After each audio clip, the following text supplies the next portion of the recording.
In this lesson, we're going to be talking about email systems. And if you'll remember in the last system, I said chat systems suck. And the reality is email is worse than chat. Emails get lost easier. There's no retroactivity or accidental discoverability with emails. It is private by default. It is one-on-one by default. And there is shame in sending an email to 50 people. There's a reluctance to do it. I've seen people keep tens of thousands of emails because it became their own private knowledge base. No, do not do this.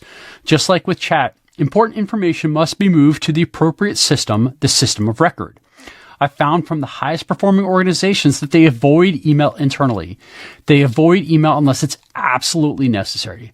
What they do is they use the appropriate channel in the chat system to have the dialogue that is important to the organization, and they use the system of records for anything that needs to be stored permanently. They reserve email for external use. And that is because email is still the king of communication. It is the ultimate communication medium, regardless of the company or the process or the situation you're dealing with. Everyone has an email address, and email is king because of that. And it is that appropriate place to send status updates when you're managing an account. So we should save email for what it was intended for.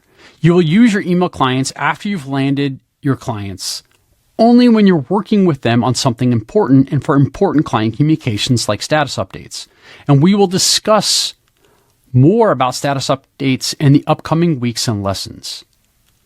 The highest functioning organizations I've seen heavily rely on chat or phone calls over emails with existing accounts and for account growth. And yet, how do you process an email that does come in from a single person and to a single person from a client? I literally personally take screenshots and post them in the channel so the team can have the context that I would have gotten from that email. So I promised this would be a short lesson. The primary email systems are obviously Gmail and Outlook. Those are by far the largest. If you're on Microsoft Teams, obviously you should go with Outlook. If you swing the other way and typically go with Google products, then use Gmail. Those two have the best sets of integrations, and they are the default email providers. There are a couple of potentially interesting solutions that are either bolt-on clients or can replace them. Hey is a completely different take, and I would only recommend it if it makes sense for you and your organization, and especially if you're used to the whole Basecamp ethos and you like the way their software functions. Superhuman is a really, really powerful and premium email client. It allows you to go get to what they call inbox zero very, very fast, and they have specific ways of processing email that will help you. And with what is a very burdensome system, and that is email. They say knowledge workers can spend up to 2 hours a day on email. If Superhuman saves your employees even a few hours a month, it easily pays for itself. And last but not least is Front. Front is an interesting tool that allows you to have your own private email for a single person, but also have shared email and shared other systems so that you can have shared context. It's a little bit more informal than most help desks and lives between an email system and a help desk system. We'll discuss it as a potential help desk solution when we get to the help desk section of this week.